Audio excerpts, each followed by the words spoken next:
Alhamdulillahi Rabbil Alamin. Wassalatu wassalamu ala rasulihil karim nabina Muhammad wa ala alihi wa ashabihi ajma'in. Amma ba'd. கணிதக்குரிய சகோதர சகோதரிகளே, சென்ற சபையில் வழிகட்ட கூட்டங்கள் பற்றி ஏன் தெரிந்து கொள்ள வேண்டும், வழிகட்ட கூட்டங்கள் இந்த உம்மத்தில் தோன்றுவது அது நடந்தே தீரும். ஆனால் நாம் வழி தவறி போகாமல் ஒரே ஜமாத்தாக ஒற்றுமையாக இருக்க வேண்டும். ஒற்றுமையாக இருப்பதற்கு ஒரே வழி குர்ஆன் ஹதீஸை சஹாபாவுடைய புரிதல் படி, அவர்களுடைய வழிமுறைப்படி பின்பற்றி நடப்பது என்கிற விஷயங்களை பார்த்தோம். அதன் தொடர்ச்சியாக இந்த சத்தியம் அல்லது ஒற்றுமையை கடைபிடிப்பது, அதை தான் ஜமாஅ என்று ரசூல் அவர்கள் ஒரு ஹதீஸில் சொல்கிறார்கள். அந்த ஜமாஅவை பற்றி பிடிப்பது என்பது பெரிய கூட்டத்தோடு சேர்ந்து இருப்பது என்பது ஒருபோதும் அல்ல. மாறாக நபிபடி என்ன என்பதை சஹாபாவுடைய புரிதல் படி கண்டறிந்து அதை பின்பற்றுவதுதான் ஜமாஅத்தை பின்பற்றுவது. எண்ணிக்கையில் அவ்வாறு ஜமாஅவை பின்பற்றி நடக்கக்கூடியவர்கள் குறைவாக இருந்தாலும் சரி ஒரு பகுதியில். எனவே பெரிய கூட்டம் என்பது ஒருபோதும் சத்தியத்திற்கான அடையாளம் அல்ல. இப்னு மஸ்ஊத் ரலியல்லாஹு அவர்கள் சொல்வார்கள், ஹக் சத்தியம் அல்லது ஜமாஅத் என்பது மன் வாஃபகல் ஹக், யார் சத்தியத்தை அடைந்து விட்டாரோ அவர்தான் ஜமாஅத். வலவ் குன்த வஹ்தக், அது ஒரு பகுதியில் நீ மாத்திரம், நீ தனியாக இருந்தாலும் சரி. ஒரு ஊரில் உதாரணத்திற்கு ஒரே ஒரு நபர், அவருக்கு குர்ஆன் சுன்னாவுடைய சரியான புரிதல் கிடைக்கிறது, சஹாபாவுடைய வழி இதுதான், சஹாபாவுடைய புரிதல் இதுதான், சஹாபாவுடைய கொள்கை இதுதான் என்பதை அல்லாஹ்வுடைய அருளால் ஒருவர் கண்டறிந்து அந்த ஒட்டுமொத்த ஊரில் அந்த ஒரு நபர் மாத்திரம் சஹாபாவுடைய வழிமுறையை பின்பற்றி நடக்கிறார் என்று சொன்னால் அந்த ஊரில் அந்த ஒரு நபர் தான் ஜமாஅத். அந்த ஊருக்கு அவர் தான் அஹ்லுஸ் சுன்னா வல் ஜமாஅத். அவர் எதை பார்க்க தேவையில்லை, பெரிய கூட்டத்தை பார்க்க தேவையில்லை. பெரிய கூட்டம் என்பது சத்தியத்திற்கான அடையாளம் அல்ல என்பதை ஷேக் அவர்கள் ஒரு தலைப்பிலே குறிப்பிடுகிறார்கள். ஒரு காலகட்டத்தில் பெரிய கூட்டம் என்பது சத்தியத்திற்கான அடையாளமாக இருந்தது. அது ஒரு காலகட்டம். அல்லது இந்த காலத்திலும் ஏதாவது ஒரு பகுதியில் பெரிய கூட்டம் என்பது சத்தியத்திற்கான அடையாளமாக இருக்கலாம். அங்கு பல பேர், எண்ணிக்கையில் அதிகமானவர்கள் அஹ்லுஸ் சுன்னா வல் ஜமாஅவாக இருக்கலாம், அல்லாஹ் நம்பியிருந்தவன். ஆனால் அது ஒரு ஆதாரம் அல்ல. கூட்டம் யாது அதிகமான எண்ணிக்கையில் இருக்கிறதோ அவர்கள் தான் சத்தியவாதிகள் என்று சொல்வதற்கு அது ஒரு அடிப்படை அளவு போல் அல்ல. சஹாபா பெருமக்களுடைய காலத்தில் வழித்தவறிய கூட்டங்கள் உருவான சமயத்தில் நிச்சயமாக சத்தியத்தில் இருந்த மக்கள் தான் அதிகமாக இருந்திருப்பார்கள் எண்ணிக்கை. சஹாபாக்கள், சஹாபாவுடைய புரிதலை ஏற்றுக்கொண்ட தாபீன்கள், அந்த தாபீன் என்கிற அந்த செகண்ட் ஜெனரேஷனில் தலைமுறையில் வழி தவறி போனவர்கள் தான் யார்? இந்த ஹவாரிஜ் அல்லது இந்த ஷியாக்கள். தாபீன் என்கிற அந்த இரண்டாவது தலைமுறை. எனவே சஹாபா மற்றும் நேர்வழிப்பட்ட தாபீன் இவர்களுக்கு மத்தியில் வழி தவறி போன அந்த ஹவாரிஜ் அல்லது ஷியாக்கள் எண்ணிக்கையில் குறைவாக இருந்திருப்பார்கள். சத்தியத்தில் இருந்த அஹ்லுஸ் சுன்னா வல் ஜமாஅத் எண்ணிக்கையில் அதிகம். அது அந்த காலம். இப்படிதான் பக்தாத் மாநகரத்திலும் பிரபலமான இமாமாகி இமாம் அஹ்மத் பின் ஹம்பல் ரஹிமுல்லாஹ் வாழ்ந்த காலகட்டத்தில் அநேகமாக அஹ்லுஸ் சுன்னா வல் ஜமாஅத் அதிகமாக இருந்தார்கள். ஆனால் முஅத்தஸிலாவுடைய தாக்கமும் இருந்தது அந்த காலகட்டத்தில்.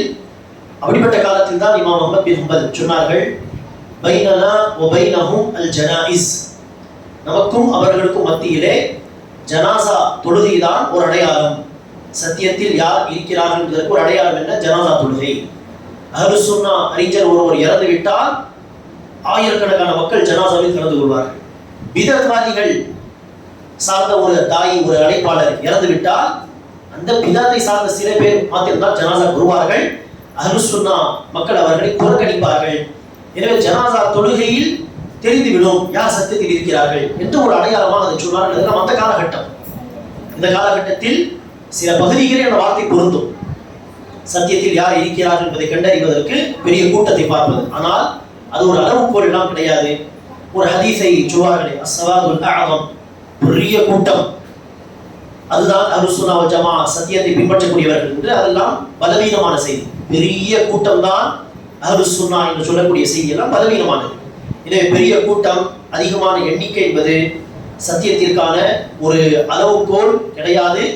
மாறாக யார் சஹாபாவுடைய புரிதல் படி குர்ஆன் ஹதீஸை விளங்கிக் கொள்கிறாரோ, அந்த ஊரில், அந்த நாட்டில் அவர் ஒரு தனி நபராக இருந்தாலும் அவர்தான் ஜமாஅத், அவர்தான் அஹ்லுஸ் சுன்னா என்று இப்னு மஸ்ஊத் ரலியல்லாஹு அன்ஹு அவர்கள் சொல்கிறார்கள்.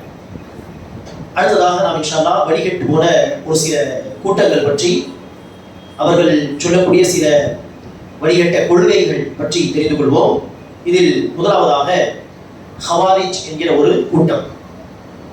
ஏற்கனவே நாம் சுட்டி காண்பித்தது போல், மூன்றாவது கலீஃபா உஸ்மான் பின் அஃபானுடைய ஆட்சி காலம் தொடங்கி ஒரு காலத்தில் இந்த யூதர்கள் சார்பாக கைக்கூலியாக வந்தவன் முஸ்லிம்கள் மத்தியில் வந்து குழப்பத்தை ஏற்படுத்த, முஸ்லிம்களுடைய வரிசையில் முஸ்லிமுடைய வேடத்தில் வந்து புகுந்தவன் தான் அப்துல்லா பின் சபா, யமன் நாட்டை சார்ந்த ஒரு யூதன். அவன் மக்களை எப்படி வழிகெடுக்கலாம், தவறான சிந்தனைகளை கொண்டு வந்து எப்படி இந்த முஸ்லிம்களை காஃபிராக மாற்ற வேண்டும் என்று சந்தர்ப்பத்தை எதிர்பார்க்கும் பொழுதுதான் மக்களை வழிகெடுக்க இந்த அரசியல் என்கிற ஒரு விஷயத்தை பயன்படுத்தினால் வேகமாக மக்களை என்ன செய்யலாம், வழிகெடுக்கலாம் என்பதை உணர்ந்தவன் அரசியல் சார்ந்த விஷயத்தை நினைச்சுக்கிறான், ஒரு ஆயுதமாக எடுத்துக்கொள்கிறான், முஸ்லிம்களை வழிகெடுக்க. மற்ற விஷயத்தில் அவ்வளவு சீக்கிரமாக செய்ய மாட்டார்கள், மக்கள் ஆவேசப்பட மாட்டார்கள். ஆனால் அரசியல், ஆட்சி, அதிகாரம் சம்பந்தப்பட்ட விஷயம் வந்தால் இந்த காலத்தில் கூட பார்க்கிறோம், நல்ல தெளிவான நாலேஜ், கல்வி உள்ளவர்கள் பேசுகிறார்கள். ஆட்சி அதிகாரம் என்கிற ஒரு விஷயம் வரும்பொழுது வழி தவறி போகிறார்கள், அவசரப்பட்டு, ஆவேசப்பட்டு.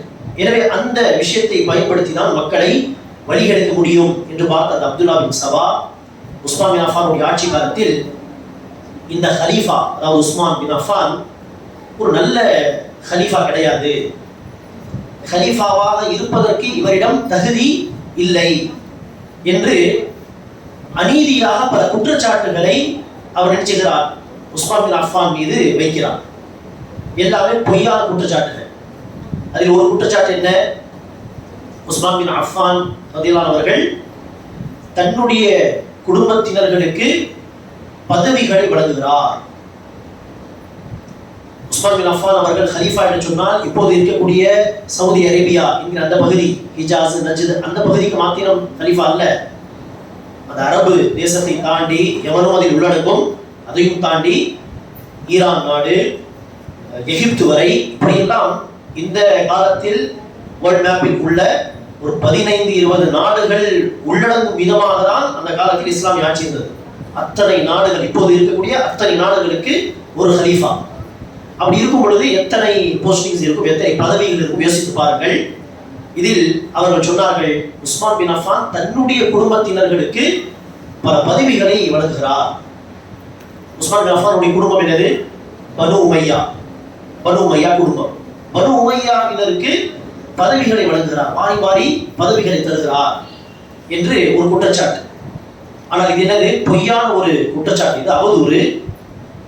உஸ்மான் பின் அஃபானுடைய ஆட்சியில் எத்தனை பேர் பனு உமையா குடும்பத்தினர்கள் பதவிகளில் இருந்தார்களோ, அது ஹிஜாஸில் இருக்கட்டும், அல்லது சிரியாவில் இருக்கட்டும், எகிப்தில் இருக்கட்டும், இப்படி எங்கெல்லாம் பதவிகளில் இருந்தார்களோ அதில் சிலர் ரசூலுடைய வாழ்க்கையிலேயே பொறுப்பு வழங்கப்பட்டவர்கள்.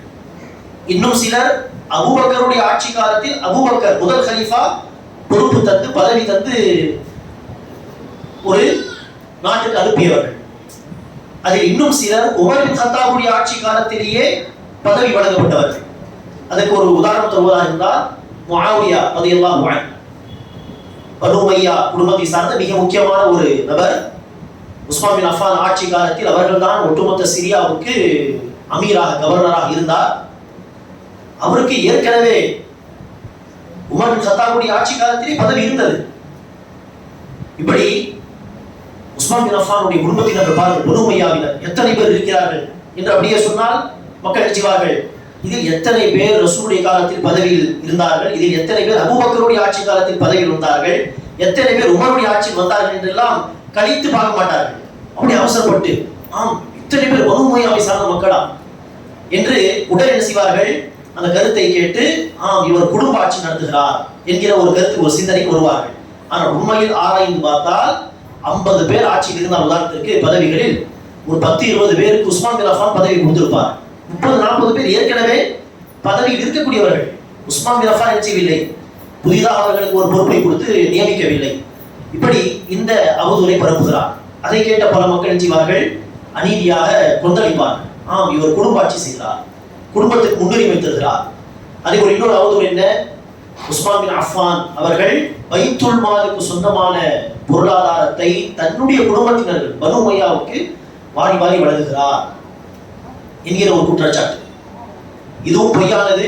என்ன நடந்திருக்கும், இந்த குற்றச்சாட்டை பரப்ப அந்த அப்துல்லா பின் சவா என்ன ஒரு பாயிண்டை பயன்படுத்தி இருப்பார் என்று சொன்னால், உதாரணத்திற்கு ஒரு போரில் இருந்து கனிமத் பொருட்கள் வருகிறது என்று சொன்னால், அந்த கனிமத் பொருட்களை பைத்துல் மாலில் வைத்து பாதுகாப்பது இது இலகுவானதா, அது மக்களுக்கு கொடுக்கும் வரை பைத்துல் மாலில் அதை வைத்து பாதுகாப்பது இது இலகுவானதா, அல்லது அந்த பொருட்களை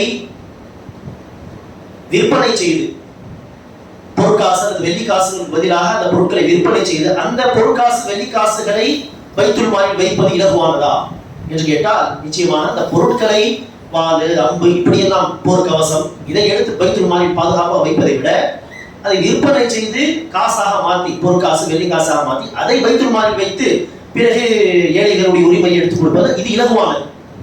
எனவே இப்படி என்ன செய்திருப்பார்கள், உஸ்மான் பின் அஃபான் கனிமத் பொருட்கள் வந்த பொழுது அதை அவர்களே ஒரு பெரிய செல்வந்தர் உஸ்மான் பின் அஃபான் அவர்களே பொற்காசு வெள்ளிக்காசுக்கு பதிலாக அந்த பொருளை வாங்கி அந்த காசை பைத்துல் மாலில் வைத்து இப்போது அந்த பொருட்கள் இவருக்கு சொந்தமானது, அந்த பொருளை தூக்கி தன்னுடைய குடும்பத்தினர்களுக்கு கொடுத்தாலும் சரி அல்லது யாரோ ஒரு ஏழை கொடுத்தாலும் சரி, அது அவருடைய இஷ்டம். அப்படி வாங்கிய பொருளை இவர்கள் கொடுத்திருப்பார்கள். ஆனால் இதை அந்த அப்துல்லா பின் சவா எப்படி பரப்புகிறான், கனிமத் பொருட்கள் பொதுமக்களுக்கு சொந்தமான காசு பைத்துல் மாலுடைய பொருள் அதை தூக்கி பனு உமையா குடும்பத்தினர்களுக்கு தருகிறார் என்று இப்படி ஒரு அவதூறை, இப்படி பல அவதூறுகளை பரப்பும் பொழுது அதை கேட்டு கொந்தளித்த மக்கள், ஆங்காங்கே இருந்த மக்கள் உஸ்மான் பின் அஃபானுக்கு எதிராக நினைச்சார்கள். ஒன்று திரண்டு இந்த குற்றச்சாட்டெல்லாம் உஸ்மான் பின் அஃபானுக்கும் வந்தது. அவர்கள் இயன்றவரை பதில் எல்லாம் சொன்னார்கள். ஆனால் அதை யாரும் நினைச்சவில்லை, கேட்கவில்லை. அவ்வளவு கலீஃபா மீது வெறுப்பாக இருந்தார், கோபமாக இருந்தார்கள். அப்படிப்பட்ட சமயத்தில் தான் அப்படிப்பட்ட குழப்பவாதிகள் எல்லோரும் ஒன்று கூடி இந்த கலீஃபா ஆட்சி இருப்பதற்கு தகுதியே இல்லாதவர், இவரை கொலை செய்தாவது இந்த பதவி விட்டு என்ன செய்ய வேண்டும், தூக்க வேண்டும் என்று அவரை காஃபிர் என்று சொல்லும் அளவிற்கு ஒரு நிலைப்பாட்டில் வந்து அந்த குழப்பவாதிகள் எல்லோரும் ஒன்று சேர்ந்து மதீனாவுக்கு வந்தார். வந்த சமயத்தில் உஸ்மான் பின் அஃபான் அவர்களுக்கு 80 வயது தாண்டி இருக்கும். அவர்கள் வந்து உஸ்மான் பின் அஃபானை கொலை செய்த முயற்சித்த அந்த நேரம் புனிதமிக்க மாதம், தில்ஹிஜ்ஜா மாதம், ஹஜ்ஜுடைய காலம் அது. அவர்கள் கிளம்பி வந்த அந்த ஊரினது மதீனா, புனிதமிக்க ஒரு நகரம். ஆனால் வந்து நினைச்சார்கள், உஸ்மான் பின் அஃபானை கொலை செய்வதற்காக அவருடைய வீட்டை சுற்றி இருந்தார்கள். அந்த இடத்தில் சில சஹாபாக்கள் அவரை காப்பாற்ற வேண்டும் என்றெல்லாம் வரும் பொழுது உஸ்மான் பின் அஃபான் நினைச்சார், என்னை காப்பாற்ற வர வேண்டாம், ஏனெனில் அவர் கொல்லப்படுவது நிச்சயம், அது அவருக்கே தெரியும். எப்படி ரசூல் ஏற்கனவே முன்னறிப்பு செய்திருக்கிறார்கள், நீங்கள் ஷஹீதாக்கப்படுவீர்கள் என்று ரசூல் அவர்கள் ஏற்கனவே முன்னறிப்பு செய்திருக்கிறார். எனவே கொல்லப்படுவது நிச்சயம்.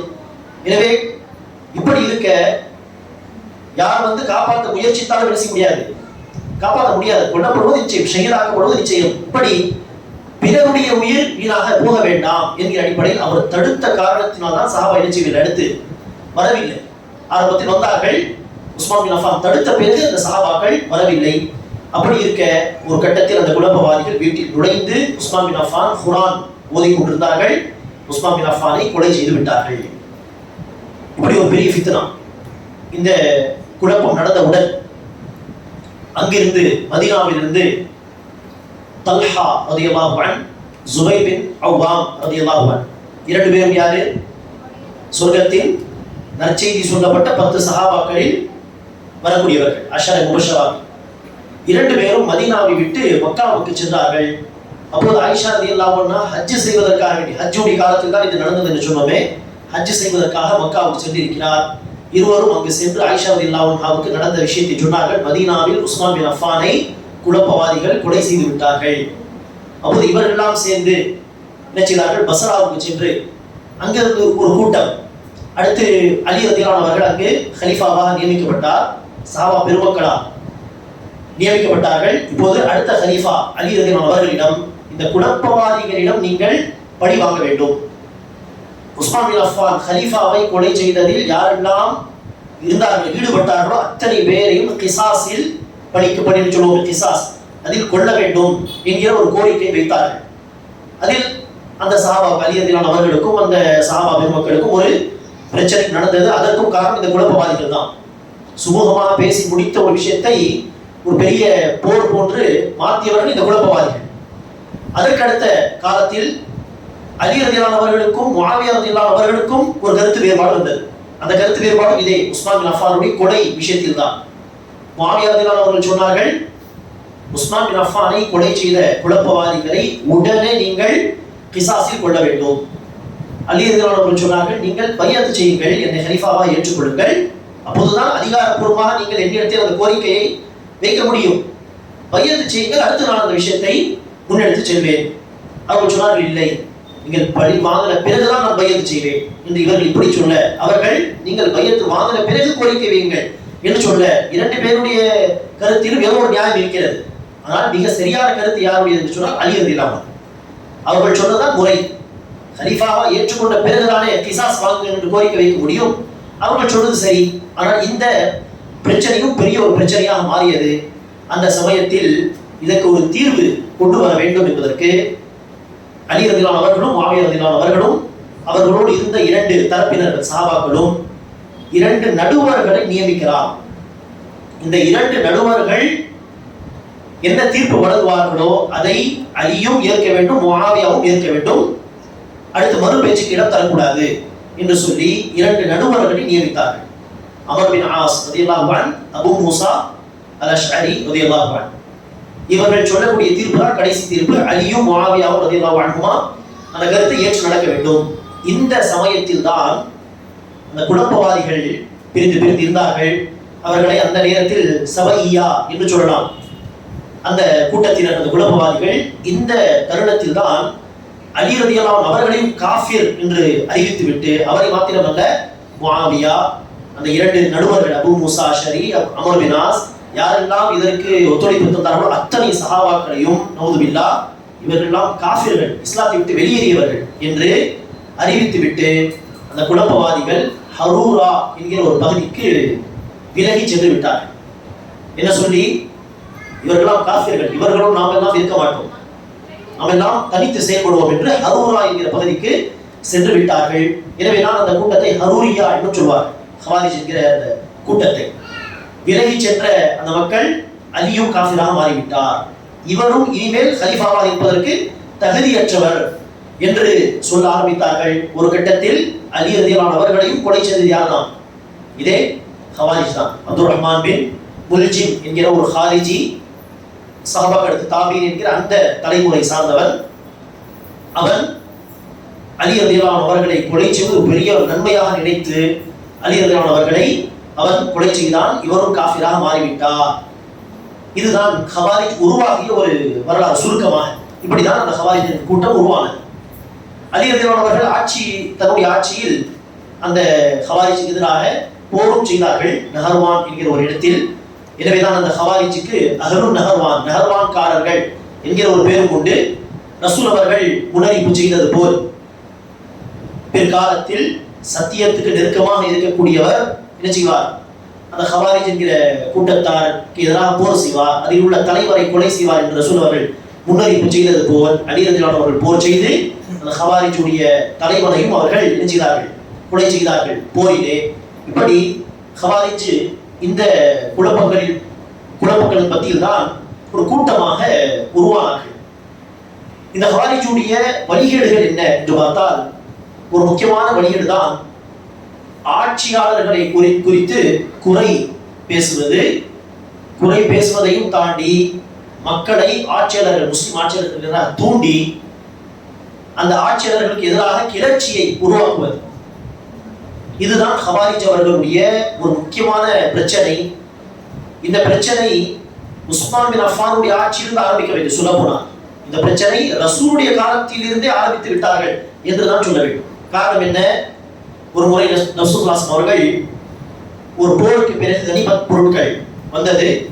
அதை சஹாபா பெருமக்களுக்கு பங்கிட்டு தரும் பொழுது துல் ஹுவைசிரா என்கிற ஒரு முனாஃபிக், அவன் நயவஞ்சகன், சஹாபி கிடையாது, நயவஞ்சகன், ஒரு முனாஃபிக் வருகிறான். வந்து ரசூலை பார்த்து, யா முஹம்மத், முஹம்மதே, கனிமத் பொருட்களை நீளமாக பிரித்து தாருங்கள், நேர்மையாக பிரித்து தாருங்கள் என்று சொல்கிறான். அவன் சொல்ல வருவது என்ன? ரசூல் அவர்கள் ஏதோ அநீதியாக அந்த கனிமத் பொருட்களை இஷ்டத்துக்கு பிரித்து கொடுப்பது போல், அநீதி இழைப்பது போல் ரசூலை பார்த்து, முஹம்மதை நீதியாக கொடுங்கள் என்று சொன்னவுடன் அருகில் இருந்த உமர் பின் கத்தாப் ரலியல்லாஹு அவர்கள், சரி, அதற்கு முன்பு ரசூல் அவர்கள் சொன்னார்கள், இதா லம் தஅதில் ஃபமன் யஅதில், நான் நீதியாக நடந்து கொள்ளவில்லை என்று சொன்னால் இந்த நேரத்தில் இந்த பூமியில் வேறு யார் நீதி நிலைநாட்ட முடியும்? அதற்கடுத்து அந்த துல் ஹுவைஸா கோபப்பட்டு சென்று விட்டான். உமர் பின் கத்தாப் அவர்கள் கேட்டார்கள், யா ரசூலல்லாஹ், நீங்கள் அனுமதி கொடுத்தால் அவனுடைய தலையை சீவி விடுகிறேன். அதற்கு ரசூல் அவர்கள் சொன்னார்கள், இல்லை, அவன் நம்மோடு தொழுகிறான், இப்படிப்பட்டவனை நாம் கொலை செய்தால் மக்கள் முகம்மது தன்னுடைய தோழர்களை கொலை செய்கிறார் என்றெல்லாம் பேச தொடங்கி விடுவார்கள், விடுங்கள் என்று சொல்லிவிட்டு ரசூல் அவர்கள் சொன்னார்கள், இவனுடைய சந்ததியில் அடுத்து பின்வரும் காலத்தில் ஒரு கூட்டம் வெளிப்படும். அவர்கள் எப்படி அம்பு வீசினால் அந்த அம்பு ஒரு பறவையை, ஒரு விலங்கை தாக்கி அந்த அம்பின் ஒரு பகுதி வெளியேறுமோ அதுபோன்று இவர்களும் மார்க்கத்தை விட்டு வெளியேறுவார்கள். ஏதோ ஒரு விதத்தில் மார்க்கத்தில் இருப்பார்கள், ஒரு விதத்தில் மார்க்கத்தில் வெளியேறுவார்கள். ஒரு அம்பு வெளியேறுவது போல் இவர்கள் மார்க்கத்தை விட்டு வெளியேறுவார்கள். குர்ஆன் படிப்பார்கள், ஆனால் தொண்டை குழிக்கு கீழ் அதனுடைய குர்ஆனுடைய அர்த்தங்கள், உண்மையான விளக்கங்கள் அவருடைய உள்ளங்களில் இறங்காது என்று நபி ஸல்லல்லாஹு அலைஹி வஸல்லம் அவர்கள் முன்னறிவிப்பு செய்தார்கள். இந்த கூட்டம் தான் பிற்காலத்தில் ஹவாரிஜ் என்று பெயர் சூட்டப்பட்டது. எனவே இந்த சம்பவத்தில் நாம் கவனிக்க வேண்டிய விஷயம் என்ன? ரசூல் அவர்கள் தப்பே செய்யவில்லை, இருந்தாலும் அவர் நினைச்சுக்கிறான், குறை காண்கிறான். இதுதான் ஹவாரிஜுடைய ஒரு அடிப்படை பிரச்சனை. தவறே இல்லை என்று சொன்னால் நினைச்சுவார்கள், ஆட்சியாளர்கள் விஷயத்தில் தவறு காண்பார்கள். தவறு இருந்தாலும் எப்படி அணுக வேண்டும் என்பதற்கு ஒரு வழிமுறை உண்டு, அந்த வழிமுறை பின்பற்ற மாட்டார்கள். தவறு இல்லாமலும் பொய்யான குற்றச்சாட்டுகள் வைப்பது, தவறு இருந்தாலும் உண்மையிலேயே அதை அணுக வேண்டிய விதத்தில் அணுகாமல் மக்களை அதற்கு எதிராக தூண்டி விடுவது, இதுதான் ஹவாரிஜுடைய ஒரு அடிப்படை போக்கு, ஒரு அடிப்படை பிரச்சனை. இதைதான் அரபியில் அல் ஹுரூஜ் அல் ஹாக்கிம் என்று சொல்வார்கள். ஒரு ஆட்சியாளருக்கு எதிராக கிளம்புவது, மக்களை தூண்டி விடுவது, அதை வைத்துதான் ஹவாரிஜ் என்று பெயர் சூட்டப்பட்டது. இது ஒரு ஹவாரிஜுடைய அடிப்படை பிரச்சனை. ஆனால் இந்த விஷயத்தில் ரசூல் அவர்கள் சொன்ன வழிகாட்டுதல் என்ன? ஒரு முஸ்லிம் ஆட்சியாளர் ஏதோ மார்க்கத்துக்கு முரணாக சில சட்டங்களை கொண்டு வருகிறார், மக்களுக்கு அநீதி இழைக்கிறார் என்று சொன்னால் அந்த முஸ்லிம் ஆட்சியாளர் கூடிய அந்த ஆட்சியில் இருக்கும் பொதுமக்கள் என்ன செய்வது? நபி ஸல்லல்லாஹு அலைஹி வஸல்லம் அவர்கள் காட்டிய அந்த வழிமுறை என்ன என்று சொன்னால் சுருக்கமாக, அந்த ஆட்சியாளரிடம் நேரடியாக சென்று நல்லுபதேசம் செய்ய முடிந்தால் நல்லுபதேசம் செய்ய வேண்டும். இது மிகப்பெரிய ஜிஹாத். சொல்ல போனால் கலிமத்து ஹக்கின் இந்த சுல்தானின் ஜாயிர், அநீதி இழைக்கக்கூடிய அரசருக்கு முன்னால் இந்த சத்தியத்தை பேசுவதுதான் மிகப்பெரிய போர் என்று சொன்னார்கள். எனவே அநீதி இழைக்கக்கூடிய ஹலீஃபா அல்லது ஆட்சியருக்கு முன்னால் டைரக்டாக சென்று உபதேசம் செய்வது, இது செய்ய வேண்டிய ஒரு காரியம். அடுத்து, சரி, உபதேசம் செய்கிறோமோ இல்லையோ, மக்களை அவனுக்கு எதிராக தூண்டி விடலாமா என்று கேட்டால், ஒரு முஸ்லிம் ஆட்சியருக்கு எதிராக மக்களை தூண்டி விடுவது நபிகள் நாயகம் சொல்லித்தந்த வழிமுறை அல்ல. அப்படி என்னதான் செய்ய வேண்டும் என்று கேட்டால், அவன் மார்க்கத்துக்கு உட்பட்டு என்ன சொல்கிறானோ அதை ஏற்று நடக்க வேண்டும். மார்க்கத்துக்கு முரணாக எதை சொல்கிறானோ அதில் அவனை கட்டுப்படக்கூடாது. முடிந்தால் டைரக்டாக உபதேசம் செய்ய முயற்சிக்க வேண்டும். அவன் அநீதி இழைத்தால் பொறுமையாக இருக்க வேண்டும். இதுதான் நபிகள் நாயகம் சொன்ன வழிமுறை. ஒரு முறை ரசூல் அவர்கள் சஹாபாவை பார்த்து சொல்கிறார்கள், பிற்காலத்தில் சில ஆட்சியாளர்கள் வருவார்கள், அவர்கள் பொதுமக்களிடமிருந்து, உங்களிடமிருந்து தன்னுடைய உரிமைகள் எல்லாம் பெற்றுக்கொள்வார்கள், ஆனால் உங்களுக்கு செய்ய வேண்டிய கடமைகளை அவர்கள் செய்ய மாட்டார்கள். அதற்கு சஹாபாவின் மக்கள், அந்த ஆட்சியில் நாம் இருந்தால், அந்த காலத்தை நாங்கள் அடைந்தால் என்ன செய்வது? நபி ஸல்லல்லாஹு அலைஹி வஸல்லம் சொன்னார்கள், நீங்கள் செய்ய வேண்டிய பொறுப்புகளை நீங்கள் செய்யுங்கள், அவர்களுக்கு கொடுக்க வேண்டிய உரிமைகளை நீங்கள் கொடுங்கள், தன்னுடைய உரிமைகளை அல்லாஹ்விடம் கேளுங்கள் என்று சொன்னார். இங்கே சொல்லவில்லை அப்படிப்பட்ட அநியாயக்கார ஆட்சியாளருடைய காலத்தில் நீங்கள் இருந்தால் மக்களை அந்த ஆட்சியருக்கு எதிராக ஒன்று திரட்டி போராடுங்கள், பதவி விட்டவனை தூக்குங்கள் என்றெல்லாம் ரசூல் செய்யவில்லை. எந்த ஒரு ஹதீஸிலும் இந்த வழியை நமக்கு சொல்லித் தரவில்லை. இன்னொரு ஹதீஸில் ரசூல் சொல்வார்கள், அநியாயக்காரன் ஆட்சியாளன் உன்னுடைய முதுகில் கசையால் அடித்து உன்னுடைய பொருளாதாரத்தை பறித்து கொண்டாலும் அவருடைய ஆட்சியை அந்த ஆட்சிக்கு கட்டுப்பட்டு நீ இரு. ரசூல் செய்யவில்லை அநியாயமாக காசை பிடுங்கினால், அநியாயம் செய்தால் அவருக்கு எதிராக போராடு என்று ரசூல் சொல்லவில்லை. மாறாக அடித்து காசை பிடுங்கினாலும் அவனுடைய பொருளாதாரத்தை பிடுங்கினாலும் அவனுக்கு கட்டுப்படு, அதாவது நன்மையான விஷயத்தில் கட்டுப்படு. மார்க்கத்துக்கு முரணாக சொன்னால் கட்டுப்பட தேவையில்லை, கட்டுப்படக்கூடாது.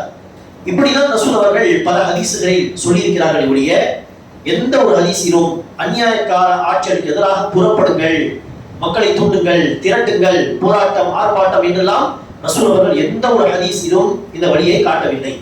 ஆனால் ஹவாரிஜுடைய போக்கு என்ன? ஆட்சியாளர் தவறு செய்தால் மக்களை அந்த ஆட்சியருக்கு எதிராக தூண்ட வேண்டும். சில சமயம் தப்பை இல்லாவிட்டால் செய்வார்கள். குற்றச்சாட்டுகளை வைத்து பொய்யான குற்றச்சாட்டுகள் மக்களை தூண்டி விடுவார்கள். உஸ்மான் பின் அஃபானுக்கு எதிராக செய்தது போல், அலி ரலியல்லாஹு அவர்களுக்கு எதிராக செய்தது போல். ஏதோ ஒரு நாட்டில் இந்த சிந்தனை உள்ள இந்த இஹ்வான் முஸ்லிமீனும் இதே சிந்தனை உள்ளவர்கள் தான். இந்த விஷயத்தில் அவர்களுடைய ஒரு நபர் தான் ஒரு ஆட்சியில் வருகிறார் அநேகமாக. அப்போது என்னுடைய ஒரு ஆசிரியர் சொன்னார், எழுதி வைத்துக் கொள்ளுங்கள், சில நாட்களில் இதே மக்கள் அந்த ஆட்சியை செய்வார்கள், தூக்கி விடுவார்கள், ஆர்ப்பாட்டம், போராட்டம். ஏன்னா அவர்களுடைய சிந்தனை அப்படிதான். அவர்களுக்கு மத்தியில் ஒருவனை தேர்வு செய்து ஆட்சியில் அமர வைத்தாலும் சில நாட்கள் செய்வார்கள், அந்த ஆட்சிக்கு எதிராக பேச தொடங்கி விடுவார்கள். இது அவருடைய போக்கு.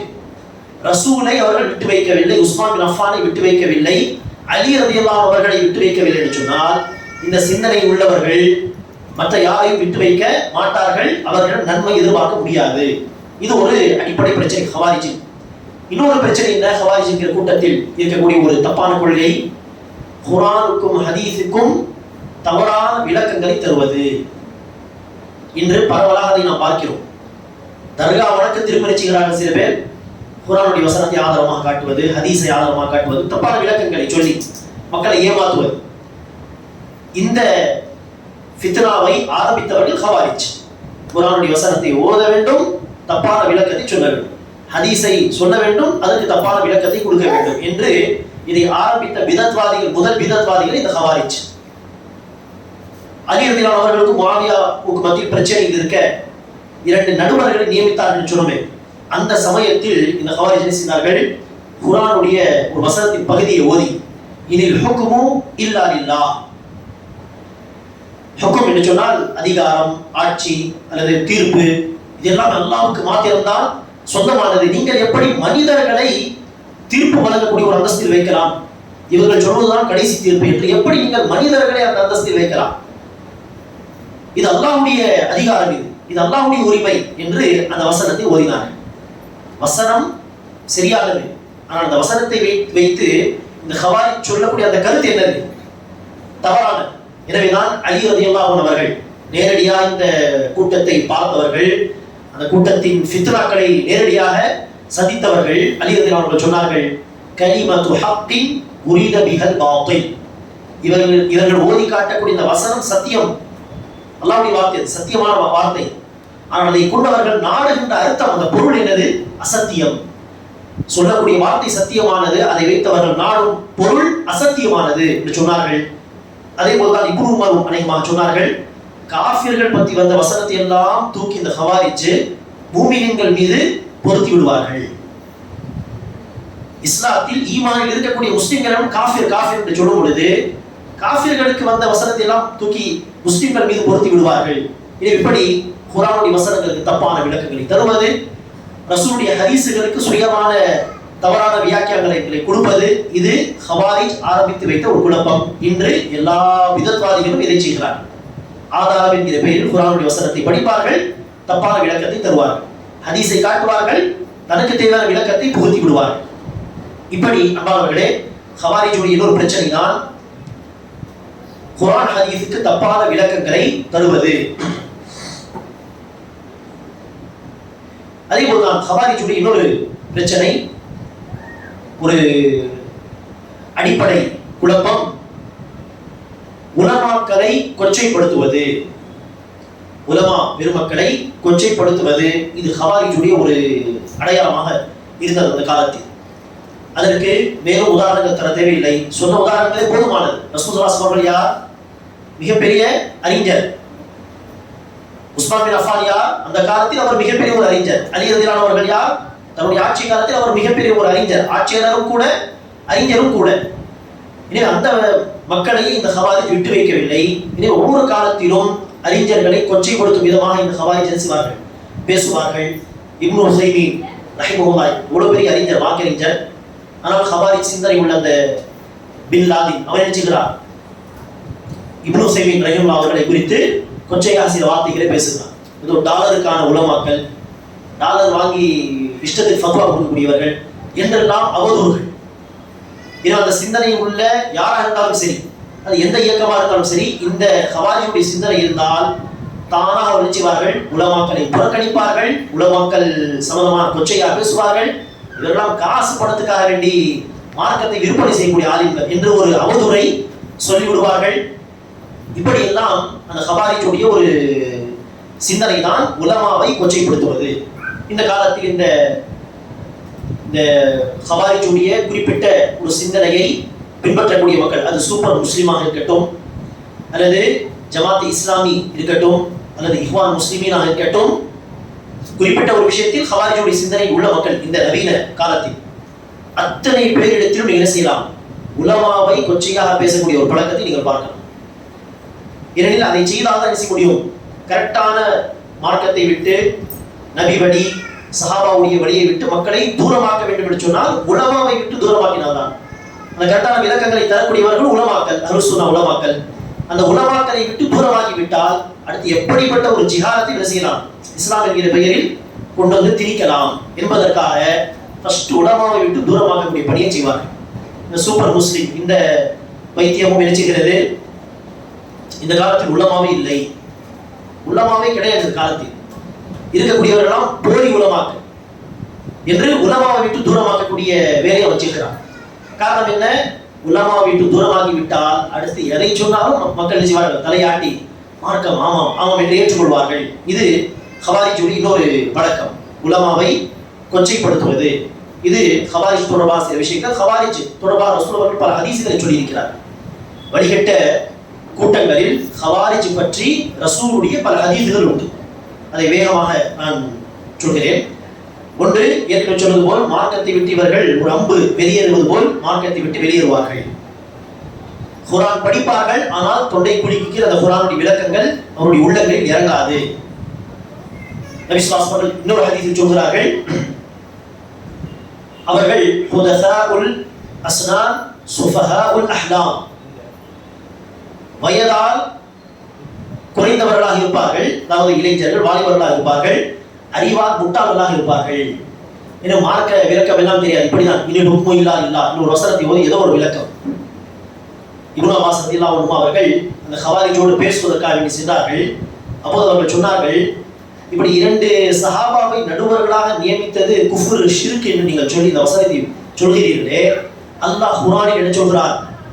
கணவனுக்கும் மனைவிக்கும் மத்தியிலே சண்டை பிரச்சனை ஏற்பட்டு விட்டால் ஹக்கமம் மின் அஹ்லிஹி வ ஹக்கமம் மின் அஹ்லிஹா, மனைவி குடும்பத்திலிருந்து ஒரு நடுவர், கணவர் குடும்பத்திலிருந்து ஒரு நடுவர், இரண்டு நடுவர்கள் முடிந்தவரை கணவன் மனைவி மத்தியிலே சமாதானத்தை ஏற்படுத்தட்டும். வஸ்ஸுல்ஹு கைர், அல்லது சமாதானம் ஏற்படுத்த முடியவில்லை, இரண்டு பேரை பிரித்து வைப்பதில் தான் இருவருக்கு நன்மை இருக்கிறது என்று சொன்னால் பிரித்து வைக்கட்டும், நடுவர் அந்த முடிவை எடுக்கட்டும் என்று அல்லாஹ் சொல்கிறார் குர்ஆனில்.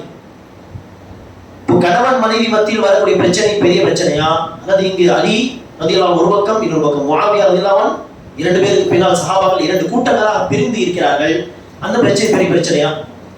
கணவன் மனைவி என்கிற இரண்டு நபர்களுக்குள்ள பிரச்சனைக்கு அல்லாஹ் இரண்டு நடுவர்களை நியமிக்கும்படி அல்லாஹ்வே சொல்கிறார். அப்படி இருக்க இரண்டு கூட்டங்களை சேர்ப்பதற்காக வேண்டி நடுவர்களை நியமிப்பது இது எப்படி தவறு என்று சொல்ல முடியும்? இது முட்டாள்தனமா இல்லையா ஹவாரிஜுடைய? அதோட முட்டாள்தனம், அவருடைய அறியாமை, நமக்கு மத்தியில் பிரச்சனை என்று இருக்க அல்லாஹ் கீழே இறங்கி வந்து ஒவ்வொரு கூட்டமாக சென்று ஒவ்வொரு கணவன் மனைவி இடத்தில் சென்று தீர்ப்பு வழங்குவான்? அல்லாஹ் குர்ஆனை ஹதீஸை நமக்கு கொடுத்து விட்டால் அந்த இரண்டை அடிப்படையாக வைத்து பிரச்சனைகளுக்கு மத்தியில் மனிதர்கள் தான் என்ன செய்ய வேண்டும்? ஆய்வு செய்து சரியான முடிவு என்ன, இரண்டு தரப்பிலும் அந்த வழக்கை கேட்டு யார் சரியா என்ன சொல்கிறார்கள், யார் அநீதி இழைத்திருக்கிறார்கள் என்று பார்த்து அவர்கள் தான் முடிவு சொல்ல வேண்டும். அல்லாஹ் இறங்கி வர முடியாது. எனவே இந்த ஒரு காமன் சென்ஸ் கூட இல்லாமல் ஹவாரிஜ் செய்தார்கள், நடுவர்களை நியமிப்பதே குஃபுர் ஷிர்க் என்று முட்டாள்தனமாக பேசினார்கள். ஏதோ ஒவ்வொரு பிரச்சனைக்கும் அல்லாஹ் தான் இறங்கி வந்து தீர்ப்பு சொல்ல வேண்டும் என்று சொல்வது போல் இது என்னது? அவர்களுடைய அறியாமை, முட்டாள்தனத்தை சுட்டிக்காட்டுது. எனவே அறிவால் முட்டாள்களாக இருப்பார்கள், வயதால் குறைந்தவர்களாக இருப்பார்கள். இது ரசூல் அவர்கள் சொன்ன இன்னொரு அடையாளம். இன்னொரு ஹதீஸில் ரசூல் அவர்கள் சொன்னார்கள், அவர்கள் தொழக்கூடிய தொழுகையை பார்த்தால் நீங்கள் தன்னுடைய தொழுகையை அற்பமாக நினைப்பீர்கள்.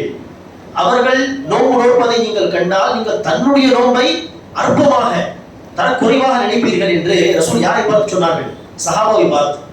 எனவே சஹாபாவை விட அதிகம் தொழுவது போல் தெரியும் ஹவாரிஜை பார்த்தால்.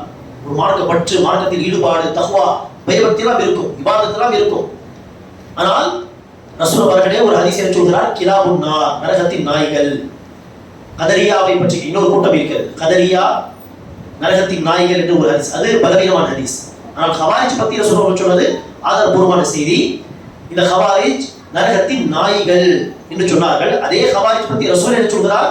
அவருடைய இபாதத்தை பார்த்தால் நீங்கள் தன்னுடைய இபாதத்தை அற்பமாக நினைப்பீர்கள். எனவே இபாதத் செய்வது என்ன கிடையாது. இபாதத்து, பெரிய தாடி, ஜுப்பா போடுவது, எப்போது பார்த்தாலும் தஸ்பீ, மணியை பிடித்து தஸ்பீ, இதெல்லாம் அவர்கள் சத்தியவாதிகள் என்பதற்கான அடையாளமே கிடையாது. அதிகமான எண்ணிக்கையில் இருக்கிற பெரிய கூட்டம், இதுவும் சத்தியத்துக்கான அளவுகோல் இல்லை. இபாதத், பயபக்தி விஷயத்தில் அவர்களை அடித்துக் கொள்ளவே முடியாது, இதுவும் ஒரு அளவுகோலே கிடையாது. சத்தியம் என்பது ஆரம்பத்தில் சொன்னது போல் குர்ஆன் ஹதீஸுக்கு சஹாபா சொன்ன கொள்கை விஷயத்தில் அவர்கள் சொன்ன விளக்கங்களை யார் எடுத்துக்கொள்கிறார்களோ அவர்கள் தான் சத்தியத்தில் இருப்பவர்கள். அவர்கள் தனியாக இருந்தாலும் சரி, இபாதத்தில் பின்னணியவர்களாக இருந்தாலும் சரி. எனவே இபாதத்தோ அல்லது எண்ணிக்கையோ சத்தியத்திற்கான அடையாளம் இல்லை. அதே போல் தான் ரசூல் அவர்கள் ஹவாரிஜ் பற்றி சொன்ன இன்னொரு அடையாளம் தான் யக்துலூன அஹலல் ஈமான் வ யதஊன அஹலல் அவ்சான். சிலை வணங்கிகளை விட்டு விடுவார்கள், அஹ்லுல் ஈமான் நம்பிக்கையாளர்களை கொலை செய்வார்கள் என்று நபி ஸல்லல்லாஹு அலைஹி வஸல்லம் சொன்னார்கள். அதான் பிறகு தொடரும் இன்ஷா அல்லாஹ்.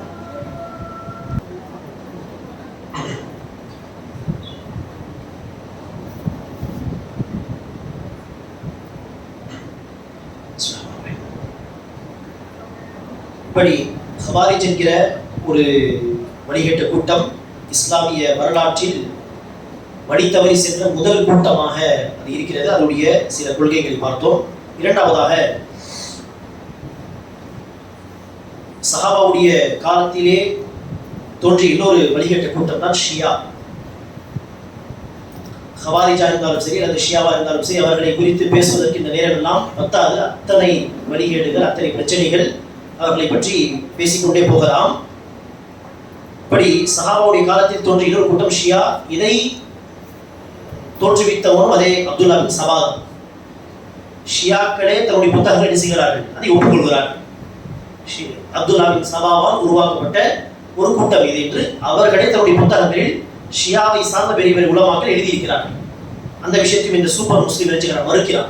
அப்துல்லா பின் சபா என்கிற ஒரு நபர் வரலாற்றில் இருந்ததே இல்லை. இதெல்லாம் இருந்திருந்தால் சை புகாரி, சை முஸ்லீம் போன்ற ஹதீஸ் நூல்களுடைய பெயர் வந்திருக்க வேண்டும். ஒரு ஹதீஸும் காணவில்லை. அதெல்லாம் வரலாற்று புத்தகங்கள் தினம் இருக்கிறது என்று பொய்யான வரலாறு எல்லாம் பேசுவான். ஆனால் அப்துல்லா பின் சபாவை குறித்து மறுப்பதற்கு இப்படி ஒரு வாதம். இப்படி அவன் மறுக்கிறான். நான் ஷியா உலமாக்கள் செய்கிறார்கள், ஷியா கூட்டத்தில் உள்ள உலமாக்களே அப்துல்லா பின் சபா தான் இந்த கூட்டத்தை உருவாக்கினார் என்று அவர்களை ஒப்புக்கொள்கிறார்கள். ஒரு யூதனால் உருவாக்கப்பட்ட கூட்டம் இது. அப்படி இருக்க இந்த காலத்தில் எப்படி அந்த ஷியாக்கள் யூதர்கள் எதிராக போர் புரிய முடியும்? அதை கூட புரிந்து கொள்ளாமல் சில பேர் செய்கிறார்கள், கண்மூடித்தனமாக இந்த ஈரான் நாட்டு மக்களை ஏதோ இந்த யூதர்களுக்கு எதிராக இவர்கள் தான் உதவி செய்வார்கள் என்று கண்மூடித்தனமாக நம்புகிறார்கள். சரி, இப்படி யூதர்களால் உருவாக்கப்பட்ட இன்னொரு கூட்டம் ஷியா. அந்த ஷியா மக்கள் ஆரம்பத்தில் அபூபக்கர், உமரை விட அலிதான் அந்தஸ்தில் சிறந்தவர். எனவே ரசூலுடைய வஃபாத்துக்கு பிறகு அலி ரலியல்லாஹு அவர்களுக்கு தான் ஆட்சி வந்திருக்க வேண்டும். அபூபக்கர் உமர் ஆட்சியில் வந்தது அது சிறந்ததல்ல என்றுதான் ஆரம்பத்தில் பேச தொடங்கினார்கள். ஆனால் இப்படிப்பட்ட பேச்சை கேட்கும் பொழுதே அலி ரலியல்லாஹு அவர்கள் சொன்னார்கள், யாராவது அபூபக்கர் உமரை விட நான் சிறந்தவன் என்று சொன்னால் அவனுக்கு நான் அவதூறுக்கான தண்டனையை கொடுப்பேன், அதாவது 80 கசையடி. யாராவது அலி அபூபக்கர் உமரை விட சிறந்தவர் என்று சொன்னால் இது ஒரு அவதூறு. இப்படி யாராவது சொல்வதாக நான் கேட்டால் அவதூறுக்கான என்ன தண்டனையோ அந்த தண்டனையை நான் விதிப்பேன் என்று அலி ரலியல்லாஹு அவர்கள் சொன்னதாக செய்தி உண்டு. இப்படி இருக்க அலி ரலியல்லாஹு ஆட்சி காலத்தில் இந்த கூட்டம் உருவாகியது. அலி ரலியல்லாஹு அவர்கள் இருக்கும் பொழுதே அலியை விட அபூபக்கர் உமர் தான் சிறந்தவர்கள், அவர்கள் தான் ஆட்சியில் வந்திருக்க வேண்டும். இப்படி இருக்க அவருக்கு ஆட்சி தராமல் ஆட்சியில் அமர்ந்து கொண்ட அபூபக்கர் உமரும் அநியாயக்காரர்கள் இப்படியெல்லாம் பேச தொடங்கிய அந்த ஷியாக்கள் ஒரு கட்டத்தில் அந்த ஷியாவில் ராஃபிதா என்கிற ஒரு கூட்டம் உருவாகியது. அவர்கள் எக்ஸ்ட்ரீம், எல்லா வரம்புகளையும் மீறி போனவர்கள். அவர்கள் அலி ரலியல்லாஹு அவர்களை அல்லாஹ் என்று கூட சொன்னார்கள். இது எந்த காலத்தில் இல்லை. அலி ரலியல்லாஹு அவர்கள் வஃபாத்தாகி ஒரு 100 வருடங்கள் 2 நூற்றாண்டுகள் பிறகுதான் இல்லை. அலி ரலியல்லாஹு ஆட்சி காலத்தில் தான் இந்த கூட்டம் தோன்றியது. அலி ரலியல்லாஹு அவர்கள் உயிரோடு இருக்கும் பொழுது அந்த 4-5 வருடங்களுக்குள் அலி ரலியல்லாஹு அவர்கள் தான் அல்லாஹ் என்று சொல்லும் அளவுக்கு சில ஷியாக்கள் வழிகட்டு போனார்கள். அந்த ஷியாவை அந்த ராஃபிதா என்று சொல்லுவாங்க அந்த காலத்தில். இப்போது எல்லாமே ஷியா ஒரே வார்த்தை எல்லாரும் பொருந்தும். அழைத்து தௌபா செய்யுங்கள் சொல்ல அந்த கூட்டத்தில் சில பேர் செய்தார்கள். அலியே இது தப்பு, இப்படி சொல்லக்கூடாதுன்னு சொன்ன பிறகு என்ன சந்தேகம் என்று தௌபா செய்தார் சில பேர் செய்தார்கள். அலி ரலியல்லாஹு அவர்கள் முன்னால் மாத்திரம் தௌபா செய்கிறோம், நாம் சொல்வதெல்லாம் தவறு என்று சொல்லி நயவச்சனத்தை நோட்டு செய்தார்கள். அதே கொள்கையோடு திரும்பி சென்று விட்டார்கள். அவர் முன்னால் மாத்திரம் தௌபா செய்துவிட்டு இன்னும் சில பேர் செய்தார்கள், இல்லை நீங்கள் தான் அல்லாஹ் என்று பிடிவாதமாக இருந்தார்கள். எப்படிப்பட்ட முட்டாளர்களாக இருந்திருப்பார்கள் யோசிப்பார்கள். அலியே சொல்கிறார் இது தப்பு, சொல்லக்கூடாது, ஷிர்க். ஆனால் அந்த முட்டாளர் சொல்கிறார், இல்லை நீங்கள் தான் அல்லாஹ். இந்த கிறிஸ்தவர்கள் மாதிரி தான். ஈசா அலைஹிஸ்ஸலாம் சொன்ன போதனைகள் தெளிவாக இருக்கிறது இன்ஜீலில். அதை விட்டு சென்ட் பால் சொல்கிறான் ஈசா அலைஹிஸ்ஸலாம் என்னிடம் வந்து சொன்னார்கள் என்று சொன்னால் அவருடைய பேச்சை நம்புகிறார்கள். ஈசா அலைஹிஸ்ஸலாம் சொன்ன போதனைகள் தௌராத்தில் இது இன்ஜீலில் இருக்கு, அதை விட்டார். இப்படி அப்துல்லாவின் சபாவுடைய பேச்சு மீது நம்பிக்கை. இங்கே டைரக்டா அலியே சொல்கிறார் இது தப்பு, ஆனால் அதை ஏற்க வேண்டும், நீங்கள் தான் அல்லாஹ். ஆத்திரமடைந்த கோபமடைந்த அலி ரலியல்லாஹு அவர்கள் அந்த மக்களை என்ன செய்தார்கள், ஒரு குழி தோண்டி அதில் நெருப்பு குண்டமாக உருவாக்கி அதில் தள்ளிவிட்டார். நெருப்பால் வேதனை செய்யக்கூடாது என்கிற ஹதீஸ் அவருக்கு தெரியாமல் இருந்திருக்கலாம், அல்லது தெரிந்திருந்தாலும் அந்த நேரத்தில் அதை மறந்து கோபத்தில் ஆத்திரத்தில் இப்படி ஒரு முடிவு எடுத்திருக்கலாம், அல்லாஹ் ஆலம். இப்படி அலி ரலியல்லாஹு காலத்தில் தோன்றிய இந்த கூட்டம் அலி ரலியல்லாஹு அவருடைய காலத்திலேயே எக்ஸ்ட்ரீம் லெவலுக்கு என்ன செய்தார்கள், வழிகட்டு போனார்கள் இந்த ஷியா. அதற்கடுத்து சில ஒரு காலம் வரை பதுங்கியிருந்தார்கள் என்று சொல்லலாம். குறிப்பாக முஆவியாவுடைய ஆட்சி காலத்திலெல்லாம் அவர்கள் பெரிய அளவில் முடியவில்லை, தன்னுடைய குழப்பங்கள் எல்லாம் பரப்ப முடியவில்லை. அந்த 20 ஆண்டு காலம் அநேகமா முஆவியாவுடைய ஆட்சி காலம். அதற்கு பிறகு முஆவியா அவர்கள் இறந்த அந்த நாள் சந்தோஷப்பட்டு நினைச்சார்கள், இனிப்பு ரொட்டியை சமைத்து மக்களுக்கு கொடுத்தார்கள் சந்தோஷத்தை வெளிப்படுத்தும் விதமாக. அந்த நாளை தான் இன்று பல முஸ்லிம்கள் தன்னை அஹ்லே சுன்னத் வல் ஜமாத் என்று சொல்லக்கூடிய பல மக்கள் செய்கிறார்கள். அந்த கொண்டாட்டத்தை தான் பூரன் ஃபாத்தியா, கீர் பூரிக்கு ஃபாத்தியா என்கிற பெயரில் அது ஏதோ ஒரு வேறு காரணத்தை ஜாஃபர் சாதிக்குடைய பர்த்டே என்று சொல்லி அந்த ஃபாத்தியாவை செய்கிறார்கள். ஆனால் உண்மையில் அது என்னது, முஆவியா ரலியல்லாஹு மரணத்தை கொண்டாடினார்கள் இந்த ஷியா ராஃபிதாக்கள். எனவே அவருடைய ஆட்சி காலத்தில் இவர்களால் எந்த ஒரு குழப்பத்தையும் பரப்ப முடியவில்லை அவ்வளவு அதிகமாக. அதற்கு அடுத்து மீண்டும் தன்னுடைய வேலைகளை ஆரம்பித்த இந்த ஷியாக்கள் ஒரு நூற்றாண்டு கழித்து அநேகமாக தனக்கென தனி பள்ளிவாசல், நாங்கள் ஒரு தனி கூட்டம் என்று சொல்வது, தனக்கென சில தனி கொள்கைகள் என்றெல்லாம் இவர்கள் தன்னுடைய பணிகளை அதிகமாக செய்ய ஆரம்பித்தார்கள். எந்த அளவிற்கு என்று சொன்னால் அந்த ஆரம்ப காலகட்டத்திலேயே முஸ்லிம்களை சன்னி முஸ்லிம், ஷியா முஸ்லிம் என்று பிரித்து சொல்லும் அளவிற்கு ஒரு தனி கூட்டமாக உருவாகி இந்த காலம் வரை கூட ஒரு தனி கூட்டமாக அவர்கள் இருக்கிறார்கள். அந்த ஷியாக்களுக்கு மத்தியில் பல கூட்டங்கள் உண்டு. அந்த ஷியாக்களுக்கு மத்தியில் ஏகப்பட்ட கூட்டங்கள் உண்டு. அதில் சில கூட்டங்கள் மற்ற சில கூட்டங்களை பார்த்து நீ எல்லாம் காஃபிர் என்று சொல்லும் அளவிற்கெல்லாம் மோசமான கூட்டங்களை விட மோசமான கூட்டங்கள் உண்டு. இந்த ராஃபிதாவே படுமோசம், சரியா? ரசூல் அவர்களை குறித்து அவர்கள் சொல்வார்கள் பை மிஸ்டேக் நபியாக ஆகிவிட்டார் என்கிற கருத்தெல்லாம் உண்டு ஷியாக்கள். ஜிப்ரீல் அலைஹிஸ்ஸலாம் அவர்கள் வஹி கொண்டு வரும் பொழுது அலியை பார்த்து இவர்தான் முகமது என்று தப்பாக நினைத்து அவருக்கு போய் அந்த வஹியை கொடுத்து விட்டார் என்றெல்லாம் சொல்வார்கள். அதற்கு கேட்டால் உதாரணம், காக்கா எப்படி பார்ப்பதற்கு ஒரே மாதிரி இருக்கும், அப்படி ரசூலும் அலியும் பார்ப்பதற்கு ஒரே மாதிரி இருப்பார்கள். அந்த கன்ஃபியூஷனில் ஜிப்ரீல் அந்த செய்தியை மாற்றி தவறாக கொடுத்து விட்டார். ரசூலுக்கு வஹி கிடைத்த பொழுது அலி அவர்களுக்கு 8 வயது 7 வயது. இப்படியெல்லாம் ஏதாவது ஒரு பேச்சு. ரசூலை பற்றி கொள்கை சரியில்லை. குர்ஆனை பற்றி இந்த குர்ஆனுடைய 1/4 பகுதி காணாமல் போய்விட்டது என்று சொல்கிறார். இப்போது முஸ்லிம்கள் கையில் இருக்கக்கூடிய குர்ஆன் அது 3/4 பகுதி தான். ஒரு பகுதி 1/4 காணாமல் போய்விட்டது. அதை இந்த அபூபக்கர் உமர் தான் செய்திருக்கிறார்கள், மறைத்து விட்டார்கள், அழித்து விட்டார்கள். சரி, அந்த ஒரு பகுதி என்னதான் இருந்தது என்று கேட்டால் அபூபக்கர் உமரை சபித்து அல்லாஹ் சில வசனங்களை இறக்கி வைத்திருந்தான். தப்பத் யதா அபீ லஹபி வதப், தப்பத் யதா அபீ பக்ரின் வதப், தப்பத் யதா உமர வதப் என்றெல்லாம் சில வசனங்கள் இருந்தது. அதெல்லாம் நீக்கி சில வசனங்களை வைத்து இப்படியெல்லாம் ஆங்காங்கே வசனங்களை நீக்கி ஒரு பகுதியை அப்படியே மறைத்து விட்டார்கள். 4/1 பகுதி. அலி ரலியல்லாஹு அவர்களை புகழ்ந்து சில சூறாக்கள் இருந்தது, அதையெல்லாம் மறைத்து விட்டார்கள். என்றெல்லாம் நோய்பில்லா. குர்ஆனை பற்றியவருடைய கொள்கை மோசமானது. இப்படிப்பட்ட கொள்கை உள்ள ராஃபிதாக்கள் முஸ்லிம்களாக இருக்க முடியுமா? முஸ்லிம்களே கிடையாது. இந்த ராஃபிதா பஹரா என்கிற ஒரு கூட்டம் இருக்கிறது. புஹரா சொல்வார். அவர்களை பார்த்து இந்த ராஃபிதா நீ எல்லாம் காஃபிர் என்று சொல்வார். அப்படி இருக்க புஹராவுடைய கொள்கைகள் எப்படி இருக்கும்? அல்லாஹ் அலம். இப்படி ஷியாக்களுக்கு மத்தியில் 70 கூட்டங்கள் உண்டு. அவர்களுக்கு மத்தியில் 70 கூட்டங்கள். ஷியா, ராஃபிதா, இஸ்னா அஷரியா, நுசைரியா, கராமியத்தா என்றெல்லாம் அவர்களுக்கு மத்தியில் ஏகப்பட்ட கூட்டங்கள் உண்டு. சரி, ஷியாவுக்கு அடுத்து இன்னொரு கூட்டம். இவர்களை குறித்து தனித்தனி வகுப்பு வைத்து படிக்கும் அளவுக்கு பல விஷயங்கள் உண்டு. இது சுருக்கமான ஒரு பார்வை தான். சரியா? 3வது ஒரு கூட்டம் தான் கதரியா என்கிற கூட்டம். இதுவும் சஹாபாவுடைய காலத்திலேயே தோன்றிய ஒரு கூட்டமா கதரியா. கதரியா என்று சொன்னால் யார்? விதியை நிராகரிக்கக்கூடிய, விதியை மறுக்கக்கூடிய ஒரு வழிகட்ட கூட்டம். விதியை நிராகரிக்கக்கூடிய இந்த கூட்டம் சஹாபா பெருமக்களில் அபூ ஹுரைரா ரலியல்லாஹு அன்ஹு, ஜாபிர் பின் அப்துல்லா ரலியல்லாஹு அன்ஹு, இப்னு அப்பாஸ், அனஸ் பின் மாலிக் ரலியல்லாஹு அன்ஹும், இது போன்ற சஹாபாக்கள் இருக்கக்கூடிய காலகட்டத்திலே தோன்றிய ஒரு கூட்டம் கதரியா. இந்த கதரியா என்கிற கூட்டம் பஸ்ரா என்கிற ஊரில், ஈராக் நாட்டின் பஸ்ரா என்கிற ஊரில் தோன்றியது, உருவானது.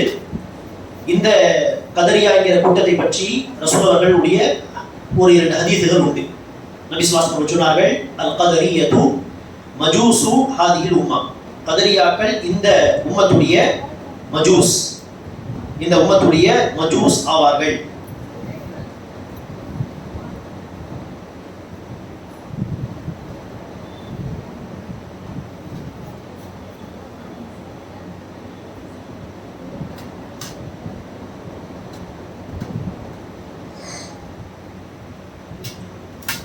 கதரியாக்கள் இந்த உம்மத்துடைய மஜூஸ் என்பதற்கு என்ன பொருள்?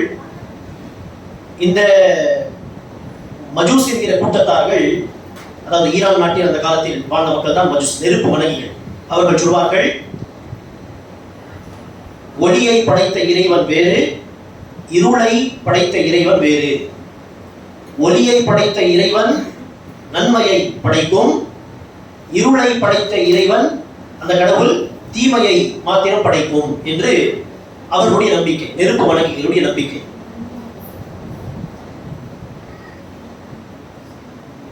இப்போது ரசூல் அவர்கள் கதரியாவை மஜூஸ் என்று சொல்வதற்கு காரணம் என்னவென்றால், இந்த கதரியாக்கள் விதியை மறுத்த பிறகு என்ன சொன்னார்கள்? அல்லாஹ் நம்மை படைத்தான், மனிதர்களாகிய நாம் நம்முடைய செயல்பாடுகளை, நன்மையோ தீமையோ, நம்முடைய செயல்களை நாமே படைக்கிறோம். அப்படி இருக்க மனிதர்களுடைய படைப்பாளர் யார்? அல்லாஹ். மனிதர்கள் செய்யக்கூடிய செயல்பாடுகளுக்கு படைப்பாளர்கள் யார்? மனிதர்கள். இப்படி மஜூசியர்கள் எப்படி படைப்பாளர் என்ற விஷயத்தை கூறு போட்டு நன்மைக்கு இறைவன் வேறு, தீமைக்கு இறைவன் வேறு என்று சொன்னார்களோ, அதுபோல் மனிதர்களுடைய இறைவன் வேறு, மனிதனுடைய செயல்பாடுகளுக்கு இறைவன், படைத்த இறைவன் வேறு என்று அவர்களும் மஜூசியர்கள், சொல்லப்போனால் மஜூசியர்களை விட தாண்டி மஜூசியர்களாவது இரண்டு கடவுள், இரண்டு படைப்பாளர்கள் என்று சொன்னார்கள். ஆனால் கதரியாவுடைய கருத்துப்படி என்னது? கோடான கோடி படைப்பாளர்கள். என்னுடைய செயல்பாடுகளுக்கு நான் படைப்பாளர், நான் ஹாலிக். உங்களுடைய செயல்பாடுகளுக்கு நீங்கள் ஹாலிக், இவருடைய செயல்பாடுகளுக்கு இவர் ஹாலிக். இப்படி கோடான கோடி படைப்பாளர்கள் என்று சொல்லக்கூடிய ஒரு மிக ஷிர்கான ஒரு கொள்கைதான் இந்த கதரியாவுடைய கொள்கை. அல்லாஹ் சுப்ஹானஹு வ தஆலா குர்ஆனில் சொல்றான், வல்லாஹு ஹலகக்கும் வமா தஅமலூன். வல்லாஹு ஹலகக்கும் வமா தஅமலூன். உங்களையும் நீங்கள் செய்பவற்றையும் அல்லாஹ் படைத்தான். எனவே நம்முடைய செயல்பாடுகளுக்கும் அல்லாஹ் தான் படைப்பார். மிக சிம்பிளான விஷயம் என்ன? அல்லாஹ்வை தவிர எதெல்லாம் இருக்கிறதோ எல்லாம் அல்லாஹ்வுடைய படைப்பு. அப்படி இருக்க நாமும் அல்லாஹ்வுடைய படைப்பு தான், நம்முடைய செயல்பாடுகளும் அல்லாஹ்வுடைய படைப்பு தான். ஆனால் இதை மறுத்து விதியை மறுத்த ஒரு கூட்டம் தான் கதரியாக்கள். விதியை எதற்காக மறுத்தார்கள் என்று சொன்னால், அல்லாஹ்வே இன்னார் நன்மை செய்வார், இன்னார் தீமை செய்வார் என்று அல்லாஹ்வே எழுதிவிட்டு, நன்மை செய்யக்கூடியவர்கள் சொர்க்கத்திற்கு போவார்கள், தீமை செய்யக்கூடியவர்கள் நரகத்திற்கு போவார்கள் என்று அல்லாஹ்வே எழுதிவிட்டு அல்லாஹ்வை தூக்கி நரகத்தில் போடுவது இது என்னது? அநீதி, அநியாயம் என்று புரிந்து கொண்டு என்ன செய்தார்கள்? அல்லாஹ் அப்படியெல்லாம் அநியாயம் செய்ய மாட்டான் என்று ஒரு நிலைப்பாட்டுக்கு வருவதற்கு விதி என்று ஒன்று கிடையவே கிடையாது என்று அவர்கள் மறுத்தார்கள். அந்த கூட்டத்தை ஆரம்பித்து வைத்தவர்களில் ஒருவன் தான் அம்ர் பின் உபைத் என்கிற ஒருவன். கதரியா முஅத்தஸிலான ஒரே கூட்டம் தான். அதில் வந்த ஒரு தலைவன் தான் அம்ர் பின் உபைத். அவன் என்ன செய்கிறான்? விதி தொடர்பான ஒரு ஹதீஸ் உண்டு, எல்லோரும் கேள்விப்பட்ட ஹதீஸாக இருக்கும். நபி ஸல்லல்லாஹு அலைஹி வஸல்லம் சொன்னார்கள், குழந்தை கருவறையில் உருவாகி 40 நாட்கள் இந்திரிய துளியாக, அடுத்த 40 நாட்கள் சதை இது இரத்த கட்டியாக, அதுக்கு அடுத்த 40 நாட்கள் சதை பிண்டமாக இருந்து, அதற்கடுத்து மலக் வந்து உயிர் ஊதுவார், பிறகு விதி எழுதுவார். அடுத்த அந்த செய்தியில் சொர்க்கம் நரகத்துக்கு செல்வதை குறித்து ரசூலுல்லாஹ் சொல்வார். இந்த ஹதீஸை பற்றி அவன் சொல்கிறான், அந்த அம்ர் பின் உபை அந்த காலத்தில் இந்த ஹதீஸை மக்களுக்கு அறிவித்த ஒரு முஹதிஸ் இருந்தார். அவருடைய பெயர் எனக்கு மறந்து போகிறது. ஷோபா அல்லது ஷோபத்துல் ஹஜ்ஜாஜ் அல்லது வேறு ஒரு அறிஞர், இமாம் ஷாபி வேறு ஒருவர். அந்த அறிஞருடைய பெயரை சொல்லி, அந்த பெரிய அறிஞரே டைரக்டாக இந்த ஹதீஸை என்று சொன்னாலும் நான் அதை பொய்யாக்கி விடுகிறது, பொய்யான செய்தி என்று சொல்லிவிடுவேன். அதோடு நிற்காமல் அடுத்த அந்த அம்ர் பின் உபை சொல்கிறார், நபியே டைரக்டாக இந்த ஹதீஸை என்று சொன்னாலும் நான் அதை மறுத்து விடுவேன். அதையும் தாண்டி சொல்கிறான், அல்லாஹ்வே நேரடியாக இந்த விஷயத்தை எனக்கு சொன்னாலும் அறிவித்தாலும், யா அல்லாஹ் இப்படி ஒரு ஒப்பந்தத்தை நீ நம்மிடம், ஒரு உறுதிமொழியை நீ நம்மிடம் வாங்கவே இல்லையே என்று நான் அல்லாஹ்விடம் கேள்வி கேட்பேன் என்று சொல்கிறான் அம்ர் பின் உபை. அல்லாஹ் பாதுகாக்க வேண்டும். இப்படி விதியை மறுத்த கூட்டம் தான் இந்த கதரியாக்கள். கதரியாவில் 2 பிரிவினைகள் உண்டு, 2 கூட்டங்கள் உண்டு. அதில் ஒரு கூட்டத்தார், கதரியா என்கிற இந்த கூட்டத்தில் ஒரு சாரார், அல்லாஹ்வுக்கு என்ன நடக்க போகிறது, அடுத்தடுத்து என்ன நடக்க போகிறது எல்லாம் அல்லாஹ்வுக்கு தெரியும். ஆனால் அல்லாஹ் அதை எழுதியெல்லாம் வைக்கவில்லை, விதி என்று சொல்லி எழுதியெல்லாம் வைக்கவில்லை. விதிப்படிதான் நடக்கும் அப்படியெல்லாம் அல்லாஹ் அதை விதிக்கவில்லை, எழுதவில்லை. இன்னொரு கூட்டம் உண்டு, அவர்கள் சொல்வார்கள், அல்லாஹ்வுக்கே தெரியாத அடுத்து என்ன நடக்க போகிறது என்று. உவைஸ் என்ன செய்ய போகிறார் அல்லாஹ்வுக்கு தெரியாது, நான் படைத்து அதை செய்த பிறகுதான் அல்லாஹ்வுக்கு தெரியும். ஓ இப்படியா? அப்துல் ரஹ்மான் என்ன செய்ய போகிறார் அல்லாஹ்வுக்கு தெரியாது, அவர் என்ன படைப்பார் அது அடுத்து நடக்கும், அல்லாஹ்வுக்கே தெரியாது. அல்லாஹ்வுக்கே தெரியாது என்று சொல்லக்கூடிய கதரியாவை உலமாக்கள் காஃபிர்கள் என்று சொல்லியிருக்கிறார். அவர்கள் காஃபிர்களுக்கு நமக்கு சந்தேகமே கிடையாது. இப்படி மிக மோசமான ஒரு கூட்டம் தான் இந்த கதரியாக்கள். பஸ்ராவில் உருவானார்கள், ஈராக் நாட்டின் பஸ்ரா என்கிற ஊரில். அந்த கூட்டத்தை பற்றி சில பேர், சில தாபீன்கள் 2 பேர் மக்காவுக்கு ஹஜ் அல்லது உம்ரா செய்வதற்காக வேண்டி புறப்படும் பொழுது பேசிக் கொள்கிறார்கள். நம்முடைய ஊரில் இப்படி விதியை மறுக்கக்கூடிய கூட்டம் இருக்கிறதே, இதை குறித்து, இந்த மக்களை குறித்து மக்காவில் ஹஜ் உம்ரா செய்யும் பொழுது சஹாபி யாராவது சந்தித்தால் இந்த கூட்டத்தை குறித்து விசாரிக்கலாம் என்று புறப்பட்டு வந்த பிறகு ஹஜ் அல்லது உம்ரா செய்யும் பொழுது இப்னு உமரை சந்தித்தார்கள். இப்னு உமரை சந்தித்த அந்த மக்கள், நாங்கள் பஸ்ராவிலிருந்து வருகிறோம், பஸ்ராவில் சில பேர் கலிமா சொல்லக்கூடிய முஸ்லிம்கள் தான், அவர்கள் விதி எல்லாம் இல்லை, இன்னமா அல் அம்ரு உனுஃபுன், எல்லாமே விஷயங்கள் தானாக நடக்கிறது, மக்கள் படைத்ததை செய்கிறார்கள், இது ஏற்கனவே எழுதப்பட்ட விஷயம் எல்லாம் கிடையாது, என்று இப்படி விதியை மறுக்கிறார்கள் என்று சொல்ல இப்னு உமர் ரலியல்லாஹு அன்ஹு அவர்கள் சொன்னார்கள் அந்த மக்களை பார்த்து, அந்த கூட்டத்தை, இந்த மக்களை நீங்கள் சந்தித்தால் இப்னு உமருக்கும் உங்களுக்கும் தொடர்பில்லை, சம்மதமே இல்லை என்று சொல்லிவிடுங்கள். மேலும் இந்த கூட்டத்தார் உஹது மலை அளவிற்கு தங்கத்தை அல்லாஹ்வின் பாதையில் செலவு செய்து விட்டாலும் அவர்கள் விதியையும் சேர்த்து அல்லாஹ்வை நம்பிக்கை கொள்கிறார்கள். மலக்குமாரன் நம்பிக்கை கொள்கிற வேதமும் மறுமையினால் நம்பிக்கை கொள்வது போல் விதியையும் சேர்த்து நம்பிக்கை கொள்ளாத வரை அல்லாஹ் அப்படி சதகாத்துகளை ஏற்றுக்கொள்ள மாட்டான் என்று சொல்லி சொன்ன அந்த கருத்துக்கு ஆதாரமாக தான் இப்னு உமர் நினைச்சார்கள். அவருடைய தந்தை உமர் பின் கத்தாப் அறிவித்ததாக ஜிப்ரீல் அலைஹிஸ்ஸலாமுடைய ஹதீஸை அறிவித்தார்கள். அந்த ஜிப்ரீல் அலைஹிஸ்ஸலாமுடைய ஹதீஸில் ஜிப்ரீல் அலைஹிஸ்ஸலாம் ரசூலை பார்த்து ஈமான் என்றால் என்ன அறிவித்து தாருங்கள் முஹம்மதை என்று கேட்க ரசூல் சொன்ன பதில் என்ன? அத்துமின பில்லாஹி வ மலாயிகத்திஹி வ குதுபிஹி வ ருசுலிஹி வல் யௌமில் ஆகிர் வ துமின பில் கதரி கைரிஹி வ ஷர்ரிஹி. ரசூல் அவர்கள் விதியை நம்பிக்கை கொள்வதை ஈமானுடைய ஒரு அம்சமாக, ஒரு அடிப்படையாக சொல்லும் பொழுது அதை மறுக்கக்கூடிய இந்த மக்கள் காஃபிர்கள், அவர்களுக்கும் முஸ்லிமாக எனக்கும் சம்மதமே இல்லை என்று சொல்லிவிடுங்கள். அவர்கள் என்னதான் சதகா கொடுத்தாலும் இபாதத் செய்தாலும் அல்லாஹ் அதை ஏற்றுக்கொள்ள மாட்டார் என்பதை சொல்லிவிடுங்கள் என்று இப்னு உமர் ரலியல்லாஹு அன்ஹு அவர்கள் அந்த கதரியா என்கிற கூட்டத்துக்கும் தனக்கும் தொடர்பு இல்லை என்பதை நினைச்சார்கள், அங்கு பதிவு செய்தார்கள். சரி, இந்த கதரியா என்கிற கூட்டத்துக்கு அப்படியே அகைன்ஸ்டாக இன்னொரு கூட்டம் இருந்தது. அதுதான் ஜஹமியா என்கிற கூட்டம், அல்லது ஜஹமியா இல்லை, ஜபரியா என்கிற கூட்டம். அவர்கள் எல்லாமே விதிப்படிதான் நடக்கும், நம்முடைய கையில் எதுவுமே இல்லை, நமக்கென ஒரு நாட்டமே கிடையாது, நமக்கு ஒரு வில் பவரே கிடையாது, எல்லாமே விதிப்படிதான், நன்மை நடந்தாலும் விதிதான், தீமை நடந்தாலும் விதிதான் என்று தவறு செய்தாலும் படியை தூக்கி விதி மேல் போட்டு விடுவார். ஒரு திருடன் உமர் பின் கத்தாப் ஆட்சி காலத்தில் திருடினால் எதற்காக திருடினான் என்று விதியில் எழுதியிருந்த நான் என்ன செய்ய முடியும் என்று தவறு செய்து விதியை ஆதாரமாக காட்டுவது. இது ஜபரியாவுடைய நிலைப்பாடு. இது மிக மோசமான ஜஹம் பின் சஃப்வான் என்கிற ஜஹமியா என்கிற ஒரு கூட்டம் உண்டு. அந்த கூட்டத்தை உருவாக்கியவன் தான் ஜபரியாவையும் உருவாக்கியவன். அவன் அநேகமா ஜஅத் பின் திர்ஹமிடம் படித்து, அவன் ஒருவரிடம் படித்து, அவன் பார்த்தா லபீத் பின் ஆசமிடம் படித்தவன் என்று ஷேக் அவர்கள் குறிப்பிடுகிறார்கள். லபீத் பின் ஆசம் யாரு? நபி ஸல்லல்லாஹு அலைஹி வஸல்லம் அவர்களுக்கு சூனியம் செய்தவன். அங்கேயும் பார்த்தால் அவருடைய தொடர்பு யூதர்கள் இடம்தான் சென்று முடிகிறது. இப்படி கதரியாவையும் உருவாக்கியது யூதர்கள் தான் சொன்னாலும் மிகையாகாது. கவாரிஜ் யூதர்களால் உருவாக்கப்பட்ட கூட்டம், ஷியாக்கள் யூதர்களுடைய விளைச்சல் தான். அதே போல் இவர்களும் கதரியாவும் யூதர்களால் உருவாக்கப்பட்ட கூட்டம் என்று சொன்னால் மிகையாகாது. இப்படி கதரியா என்கிற ஒரு வழிகட்ட கூட்டம், அதுக்கு ஆப்போசிட் அப்படியே ஜபரியா, எது செய்தாலும் விதி விதி என்று பழி சுமத்தக்கூடியவர்கள். இப்லீஸ் ஆதம் அலைஹிஸ்ஸலாமுக்கு சஜதா செய்யும்படி அல்லாஹ் சொன்ன பொழுது இப்லீஸ் என்ன செய்தான்? சஜதா செய்யவில்லை. எதற்காக சஜதா செய்யவில்லை என்று அல்லாஹ் விசாரிக்க இப்லீஸ் சொன்ன பதில் என்ன?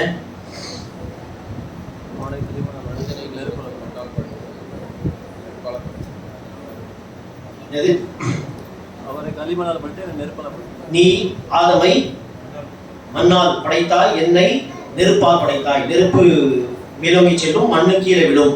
இப்படி லாஜிக். இந்த ஜபரியாக்கள் சொல்கிறார்கள் இப்லீஸ் சொன்ன அந்த பதில் தப்பு.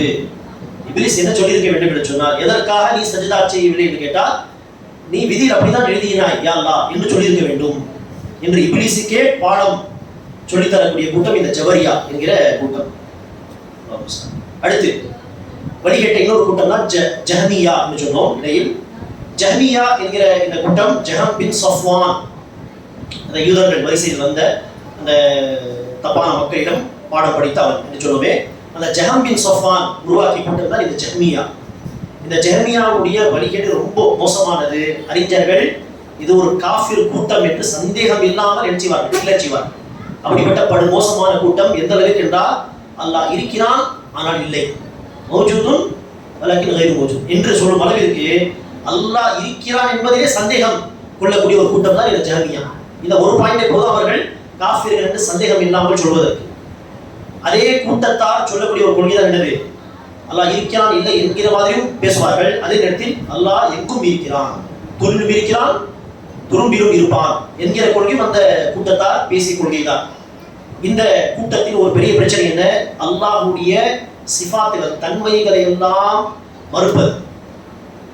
அல்லாஹ்வுடைய பெயர்களையும் தன்மைகளையும் மறுப்பது இந்த கூட்டத்தின் அடையாளம். அந்த கூட்டத்தின் குட்டிகள் தான் முஅத்தஸிலா அல்லது அஷாயிரா மாதுரிதியா என்கிற கூட்டங்கள், பல கூட்டங்கள். அத்தனை கூட்டங்களுடைய பேசிக் பிரச்சனை என்ன? அல்லாஹ்வின் சிஃபாத்துகளை மறுப்பது. அல்லாஹ்வின் சிஃபாத்துகளை மறுப்பது என்று சொன்னால் என்ன? உதாரணத்திற்கு அல்லாஹ் சுப்ஹானஹு வ தஆலா செவியேற்பவன் சொன்னால் ஜஹமியா சொல்வார், அல்லாஹ்வுக்கு செவி கிடையாது. அல்லாஹ் யாவற்றையும் பார்ப்பவன் என்று சொன்னால் அல்லாஹ் பார்வை கிடையாது, அல்லாஹ் பார்க்க மாட்டான். அல்லாஹ் சுப்ஹானஹு வ தஆலா கூறினான், அல்லாஹ்வுடைய வார்த்தை என்று சொன்னால் இது அல்லாஹ்வுடைய வார்த்தை இல்லை, அல்லாஹ்வுக்கு பேச்சு இல்லை. இந்த அல்லாஹ்வுடைய தன்மைகளை எல்லாம் மறுக்கக்கூடியவன். சரி, மறுப்பதற்கு என்ன காரணம் என்று கேட்டால், அல்லாஹ்வுடைய தன்மைகளை நம்பினால் எத்தனை தன்மைகளை நம்புகிறோமோ அத்தனை அல்லாஹ் என்று ஆகிவிடும். சொல்வார்கள், எத்தனை தன்மைகளை நாம் நம்புவோமோ அத்தனை கடவுள்கள், அத்தனை அல்லாஹ் இருக்கிறான் என்பதாக ஆகிவிடும். சமீ என்று சொன்னால் சமீ ஒரு அல்லாஹ், பசீர் என்று சொன்னால் பசீர் ஒரு அல்லாஹ், ஹாலிக் என்று சொன்னால் ஹாலிக் ஒரு அல்லாஹ், கஹார் என்று சொன்னால் கஹார் ஒரு அல்லாஹ், கஃபூர் என்று சொல்லும்போது கஃபூர் ஒரு அல்லாஹ், ரஹீம் என்று சொன்னால் ரஹீம் இன்னொரு அல்லாஹ்.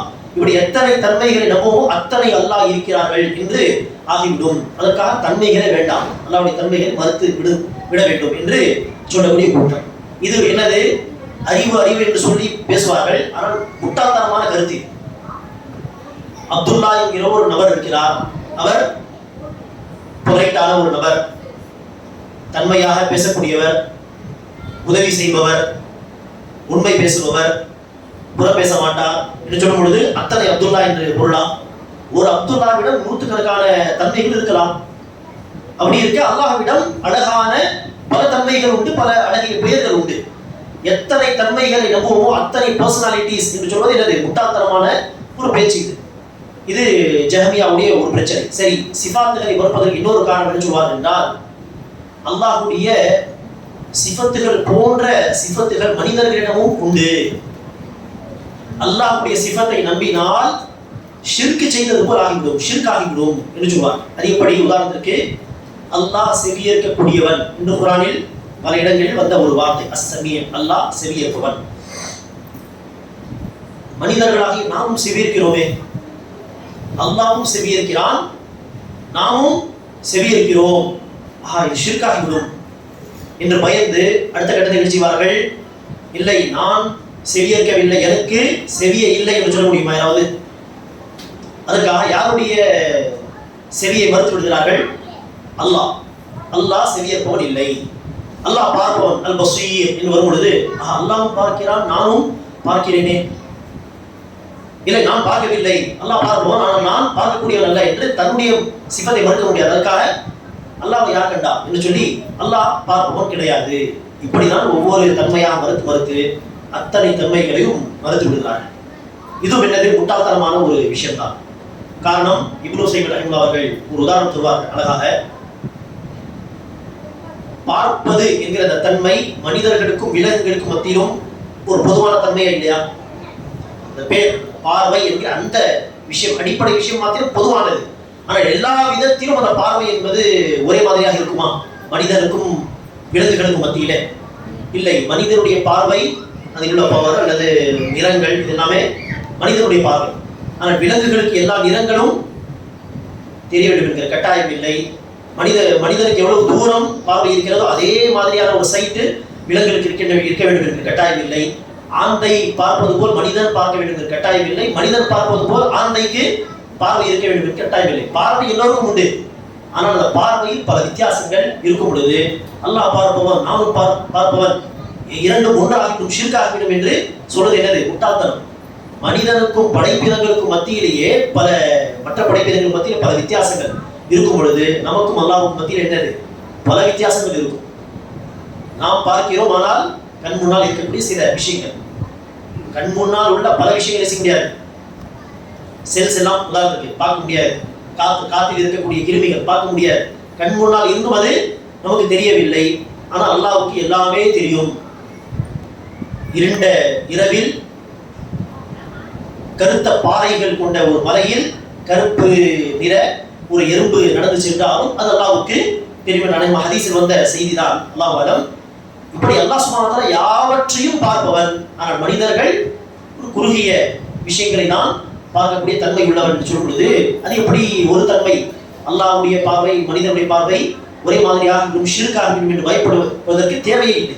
இதற்கு இன்னொரு உதாரணம் இப்னு தைமியா ரஹிமஹுல்லாஹ் அவர்கள் சொல்வார்கள், அல்லாஹ்வுடைய ஒரு தன்மையை சரியாக நம்பிக்கை கொள்வது போல் மற்ற எல்லா தன்மைகளும் நம்பிக்கை கொள்ள வேண்டும் என்று சொல்வார்கள். அல்லாஹ்வுடைய ஒரு தன்மையை நீங்கள் சரியாக நம்பிக்கை கொள்வது போல்தான் அல்லாஹ்வுடைய எல்லா தன்மைகளும் நீங்கள் நம்பிக்கை கொள்ள வேண்டும் என்று சொல்வார்கள்.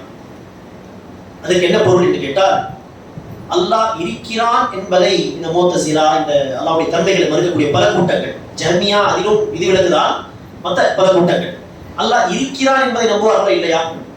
என்னதான் சிஃபாத்துகளை மறுத்தாலும் அல்லாஹ் இருக்கிறான், சரி நானும் இருக்கிறேன், அல்லாஹ் இருக்கிறான் நானும் இருக்கிறேன், ஷிர்காகி விடும், நான் இல்லைன்னு சொல்ல முடியாது. அதுக்காக அல்லாஹ் இல்லை என்று சொல்வார்கள் இந்த கூட்டம்?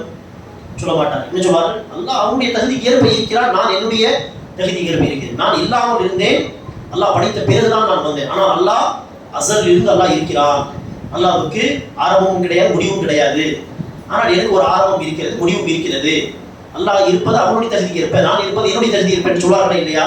அதே போல்தான் அல்லாஹ் பார்க்கக்கூடியவன், நானும் பார்க்கக்கூடியவன், ஆனால் அல்லாஹ்வுடைய பார்வை வேறு, என்னுடைய பார்வை வேறு. அல்லாஹ் செவியேற்கக்கூடியவன், எனக்கும் செவி உண்டு, ஆனால் அல்லாஹ் செவியேற்பது என்பது வேறு, அதில் எந்த ஒரு குறையும் இல்லை. என்னுடைய செவிப்புலனில் பல குறைபாடுகள் உண்டு. அல்லாஹ் சுப்ஹானஹு வ தஆலா அல்லாஹ்வும் பேசுகிறான், அல்லாஹ்வுக்கும் பேச்சு உண்டு, நானும் பேசுகிறேன், ஆனால் அல்லாஹ்வுடைய பேச்சு வேறு, என்னுடைய பேச்சு வேறு. எனக்கும் அல்லாஹ்வுக்கும் மத்தியில் எவ்வளவு டிஃபரன்ஸ் இருக்கிறதோ அதே டிஃபரன்ஸ் என்னுடைய பார்வைக்கும் அல்லாஹ்வுடைய பார்வைக்கும் மத்தியில் இருக்கிறது, என்னுடைய பேச்சுக்கும் அல்லாஹ்வுடைய பேச்சுக்கும் மத்தியில் இருக்கிறது என்று நம்பிக்கை கொண்டால் எந்த ஒரு குழப்பமும் இல்லை. ஆனால் தேவையில்லாமல் தப்பான டைரக்ஷன் அப்படியே யோசித்து சிந்தித்து அப்படியே குர்ஆன் ஹதீஸில் வந்த பல விஷயங்களை மறுப்பதுதான் இந்த பல பிதத்வாதிகளுக்கு மத்தியில் உள்ள காணப்படும் ஒரு அடிப்படை பிரச்சனை. இது சுருக்கமாக இந்த கூட்டங்கள் தொடர்பான ஒரு அறிமுகம். அல்லாஹ் சுப்ஹானஹு வ தஆலா நம் அனைவருக்கும் சஹாபா பெருமக்களுடைய புரிதலின் அடிப்படையில் மார்க்கத்தை விளங்கிக் கொள்ளக்கூடிய வாக்கியத்தை தருவானாக. இந்த வழிகட்ட கூட்டங்கள் ஹவாரிஜாக இருக்கட்டும், கதரியா முஅத்தஸிலாவாக இருக்கட்டும், ஷியாவாக இருக்கட்டும், அல்லது இந்த காலத்தில் இருக்கக்கூடிய நவீன கூட்டங்களாக இருக்கட்டும், அத்தனை வழிகட்ட கூட்டங்களுடைய சிந்தனைகளை விட்டு குழப்பங்களை விட்டு அல்லாஹ் நம்மை நம்முடைய சந்ததிகளை பாதுகாத்து அருள் புரிவானாக. குர்ஆன் ஹதீஸ் அடிப்படையில் சஹாபா பெருமக்களுடைய புரிதல் படி தொடர்ந்து மார்க்க கல்வியை தேடக்கூடிய பாக்கியத்தை தருவானாக. படிக்கக்கூடிய விஷயங்களை வாழ்க்கையில் நடைமுறைப்படுத்தக்கூடிய தௌஃபீக் தருவானாக. முடிச்சுக்கலாம்.